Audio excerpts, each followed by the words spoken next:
And welcome to my fourth video for Cubing World Series 5, and this is going to be on multiple blindfolded.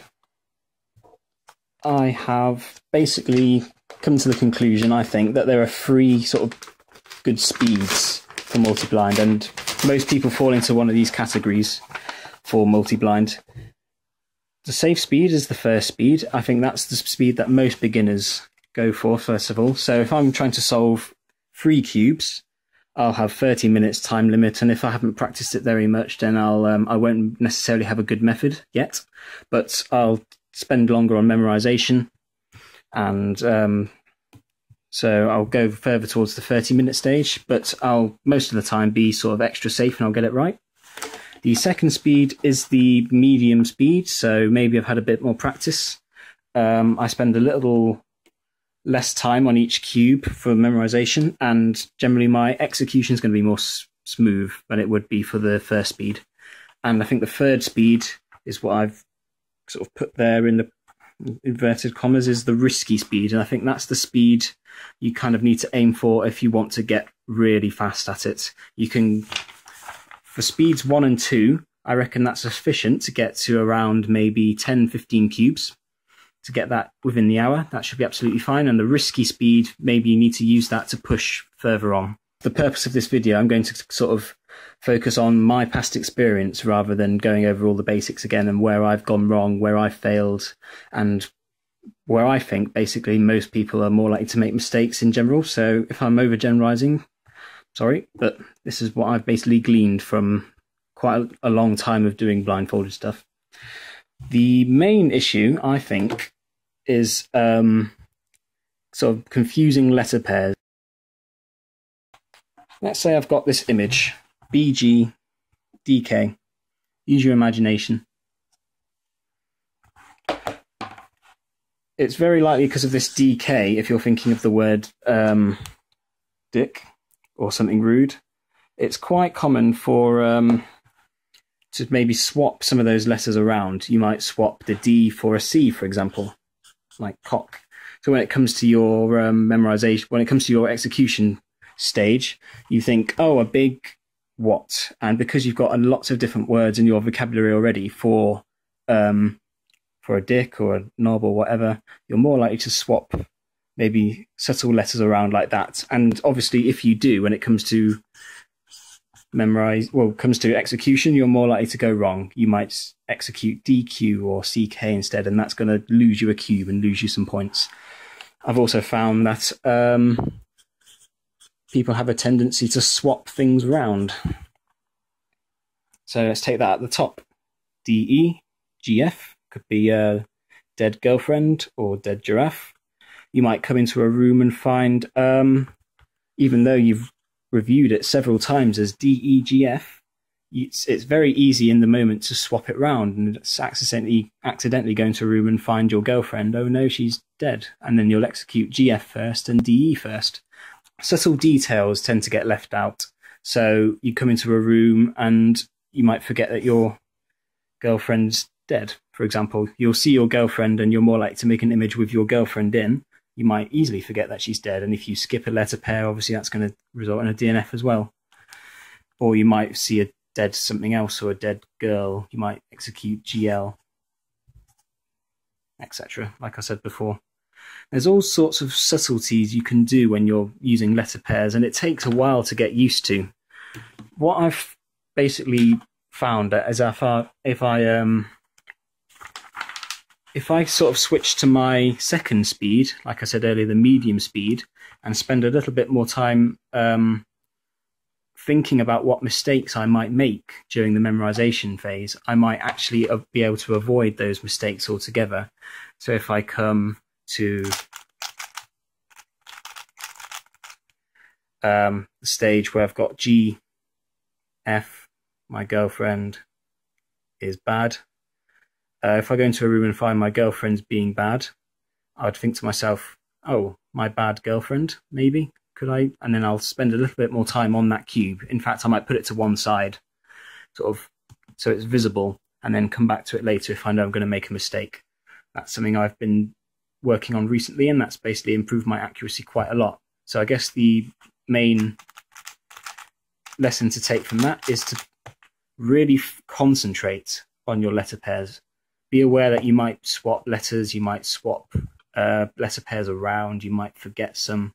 Really focus on the images itself, make them nice and vivid so they're much harder to forget, and really interact with the images as well. If you've got a bad girlfriend, or if you have a girlfriend and she's been bad for whatever reason, think of something, maybe try and relate it to your life outside cubing. If she's done something bad recently, picture that. So you know, oh, bad girlfriend because of doing this and this and this in your real life. That's sort of one good tip I found for letter pairs and memorization. Another problem I found as well is being careless during my review stages. So what I've done here basically is just set up some cycles. I'd see A, C, D, B. As I'm rushing, maybe if I'm doing speeds 2 or 3, I might see that I might easily rush over and accidentally not see that this is flipped. And when I put that down, go on to my next cube, and then review it in my head, I might just think, oh, it was easy, and don't even need to bother looking over it again. And then I'll miss this twisted edge, or it could be a twisted corner or whatever. One way to resolve this is to, every time you review, literally check the cube all over and make sure what you're memorizing is actually correct. And it is really easy to do. It's what I've done quite a lot in the past and DNF'd a lot for. I've basically rushed over it, and I've taken my memorization, my tennis player dabbing something, and I've just reviewed what's in my head rather than reviewing what's on the cube. So I guess the second lesson there is to review what's on the cube rather than what you've memorized, because you could have made a mistake earlier quite easily. And obviously check the whole cube all the time for things like twisted corners and flipped edges and stuff. Still getting odd mistakes and stuff. I would recommend thinking about going from, or just dropping a speed and using that extra time to really iron over all the mistakes you might make. So you go into this saying, let's say I'm sort of fairly new and I've got 3 cubes to memorize. And I found from previous attempts I've maybe sort of left a flipped edge or a twisted corner or something like that. What I might want to do is drop from the medium speed I'm doing first of all to the safe speed. And I understand why it might be a bit boring. You're obviously going to be spending longer in the memorization phase, and it's going to be a bit more effort, but 100% attempts are honestly worth it for that extra bit of time. And what you can do to sort of compensate for that lost time is use the extra time to memorize so that it's absolutely solid, and then use that solid memo to execute slightly faster. You obviously need to keep your wits about you and make sure you're executing everything correctly as you're doing it. But what I've found is basically when I've memorized a bit slower, I can execute a lot faster because I don't have to spend more time thinking about what the next pair is. I'll sort of, because I've reviewed it maybe 3 or 4 times already, I'll know exactly what it is, and I'll find I'll be able to execute each cube in about 30 seconds or maybe 30, 40 seconds, resulting in a very fast overall execution time. But if you want actual tips on getting faster and memorizing a bit more effectively and a bit more solidly to avoid that possibility in the first place, then let's go over a couple of tips here. So I'm going to write out an example memo. Okay, so let's go over this. Let's say this is one of your cubes to memorize. So I've given you GG there. This is what we're going to remember.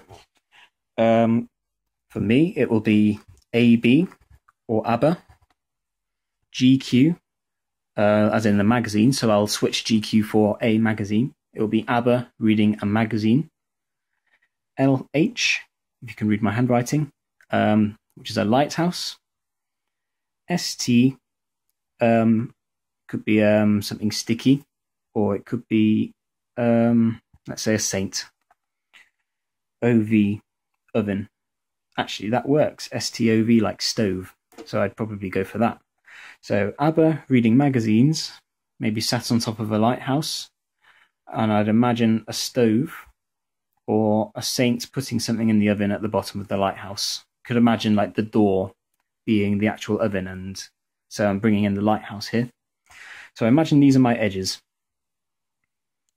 TU could be a tutu. MX could be max. So, as I was saying earlier, it's quite easy to swap things around. I'll see tutu first, and then max. I'll imagine picking up a tutu and putting it onto max. If it was MXTU, I'd imagine max wearing the tutu. So, in this instance, it's putting a tutu on max, and that just happens to be max from EastEnders. Some tips on rooms. I would probably say,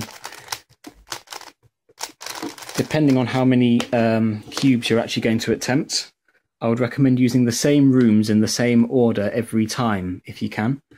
The reason for that is because once you've tried it a few times, you become extremely familiar with the order of the room and which room corresponds to which cube. So I'll instantly know that cube number 13 in my route will be the it's like one of the school rooms, one of the school classrooms. So if I need to go to a certain cube, I can go straight through those rooms and sort of try and recall what that memorization will be based on the number alone.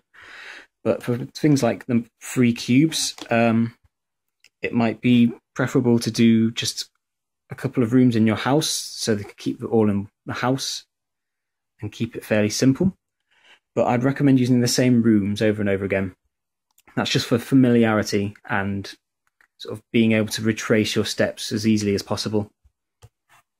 For types of rooms, it really doesn't matter which room, or whether you use Roman rooms or journey, really. They're all kind of variations of the same thing. I use journey and images, and sentences to make those images specifically, but it really doesn't make a lot of difference. I would recommend journey probably, because you're not restricting yourselves as much. But there's not a lot to say about rooms, really, and it really doesn't matter which rooms you use. You could use real-life rooms, you could use your school or house or work, or you could use virtual rooms. I've found I've used virtual rooms before. Things like, just trying to think, like Minecraft and things like that, all sorts of virtual sort of gameplay, things like that. Because you've played those games so often and you're so familiar with the layouts, if you're quite good at them, they're going to be just as familiar as real life rooms. So really, it doesn't matter which. Just keep the same order of rooms, use the same order of rooms for each cube, and it will generally make memorization a bit easier. Another area where it's really easy to improve your multi-attempts on is sort of your layout. And this only really works if you're attempting maybe more than like 5, 6, 7, going on 10, 11, 12 cubes. You can save yourself a little bit of time by actually using some common sense when you're laying out your cubes, and I'll explain this. Until recently, what I used to do was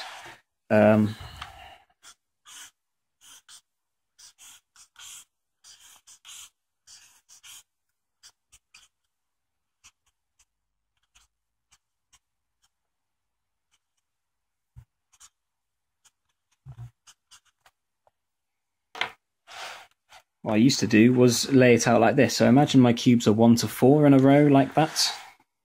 Just bear with me. 5 to 8, 9 to 12, 13 to 16. So maybe if I've done one cube here, just before I commence the others, I'd do it right at the end and get rid of it. I've then tried to reach over all of these cubes and reach for cubes number 1 to 4. And then once those are done, having to constantly reach over and find it, go to 5 to 8.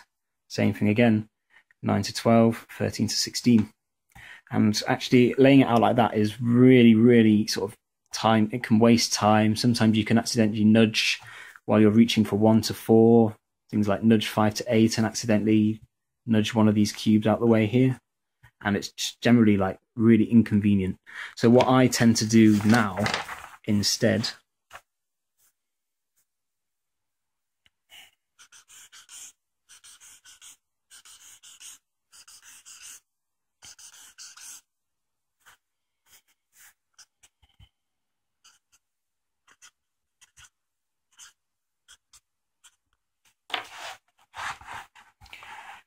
is arrange it so that actually my most recent cubes, or the cubes I'm going to attempt, are going to be at the front. What I get there instead as an advantage is I don't have to reach all the way to the back. I've less danger of nudging things out of the way. And what I can do is, when I'm focusing on a row, just pull it towards me so that it's completely out of the way of the other cubes. I'll attempt these 4, throw them all to the side, and then bring the next row closer to me, like a conveyor belt type thing. I've generally found that you actually save quite a bit more time doing that, and it's sort of less likely to nudge things out of the way, and it's just simpler. Just easy tips like that. And just a couple of miscellaneous tips as well, I guess. Just from watching other people and what I've found is generally quite useful. Let's take some images just going on it. AJ, tennis racket, being a wuss. Okay, so Arj from The Only Way is Essex, if you know who that is. He's got a tennis racket and he's being a bit of a wuss. So what I could do is, imagining Arj, imagining holding the tennis racket and hitting him over the head and calling him a wuss. If I want to act that out, as you've probably seen Mascow do, or what quite a lot of people do during their multi-attempts, this is actually quite useful, especially if something's going to be quite hard later on, or hard to remember. If you actually do the act of physically acting it out, it does work. It does work quite well. You're more likely to remember it later on.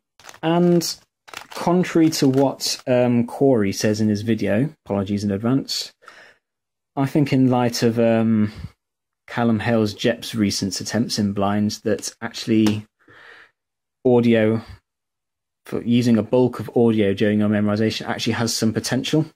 And I can kind of see why from doing 5 blind, where I don't really visualize anything anymore. I use quite a lot of audio and things like that. But it's just faster. It's very hard to explain. Obviously, I'd say stick to images for multi and incorporate a bit more audio into it if you can. So Arj, it's got a tennis racket. Same as before. Imagine the same Arj from